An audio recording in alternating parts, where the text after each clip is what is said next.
शिवराज सिंह चौहान के शासनकाल में बनी परियोजनाओं की परतें अब एक एक करके खुलती दिखाई दे रही है। पहले महाकाल लोक में तेज हवा के बाद गिरी प्रतिमाओं ने निर्माण गुणवत्ता पर सवाल खड़े किए और अब ओमकारेश्वर में बनी आदि गुरु शंकराचार्य की 108 फीट ऊंची स्टैच्यू ऑफ वननेस को लेकर गंभीर आरोप सामने आए हैं। अगर ये आरोप सही साबित होते हैं तो सवाल सिर्फ एक प्रतिमा का नहीं बल्कि उस पूरे सिस्टम का है जिसने करोड़ों रुपए की परियोजनाओं पर मुहर लगाई। नमस्कार, मैं हूं अक्षत मिश्रा और आप देख रहे हैं पॉलिटिक्स वाला। आओ राजनीति करें। ओमकारेश्वर में 2300 करोड़ रुपए की एकात्म धाम परियोजना के तहत बनी करीब 200 करोड़ रुपए की आदि गुरु शंकराचार्य प्रतिमा अब विवादों के केंद्र में है। शिकायत में दावा किया गया है कि जिस मुख्य स्टील पिलर पर पूरी प्रतिमा खड़ी है उसमें तकनीकी खामियां हैं। इंटरनेशनल स्ट्रक्चरल एनालिसिस रिपोर्ट का हवाला देते हुए आरोप लगाया गया कि पिलर पर तय सीमा से अधिक दबाव है और उसमें झुकाव भी दर्ज किया गया है, यानी दावा 170 किलोमीटर प्रति घंटे तक की हवा झेलने का।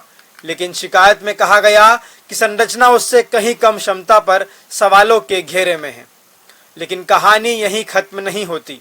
सबसे बड़ा आरोप यह है कि जिन्होंने इन खामियों की ओर इशारा किया उन्हें ही अब पद से हटा दिया गया। शिकायतकर्ता का दावा है कि महीनों तक चेतावनी दी गई, लेकिन सुधार करने के बजाय चेतावनी देने वालों को ही किनारे कर दिया गया।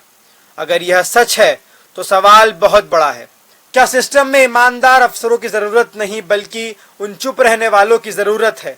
याद कीजिए, महाकाल लोक में भी निर्माण गुणवत्ता पर सवाल तब उठे थे जब तेज हवा में सप्त ऋषियों की प्रतिमाएं गिर गई थी।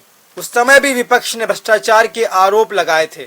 अब ओमकारेश्वर की प्रतिमा पर लगे आरोपों ने एक बार फिर पुराने सवालों को जिंदा कर दिया है। हालांकि मध्य प्रदेश पर्यटन विकास निगम ने इन आरोपों को खारिज किया है। निगम का कहना है कि निर्माण विशेषज्ञों की निगरानी में हुआ है और गुणवत्ता से कोई समझौता नहीं किया गया। यानी एक तरफ शिकायतकर्ता के आरोप हैं, दूसरी तरफ सरकार का साफ इनकार। लेकिन जनता जानना चाहती है कि अगर सब कुछ मानकों के अनुसार बना है तो स्वतंत्र तकनीकी जांच से परहेज क्यों? अगर रिपोर्ट गलत है तो उसे सार्वजनिक रूप से खारिज क्यों नहीं किया जाता? और अगर रिपोर्ट सही है तो करोड़ों रुपए खर्च करने वालों की जवाबदेही कौन तय करेगा?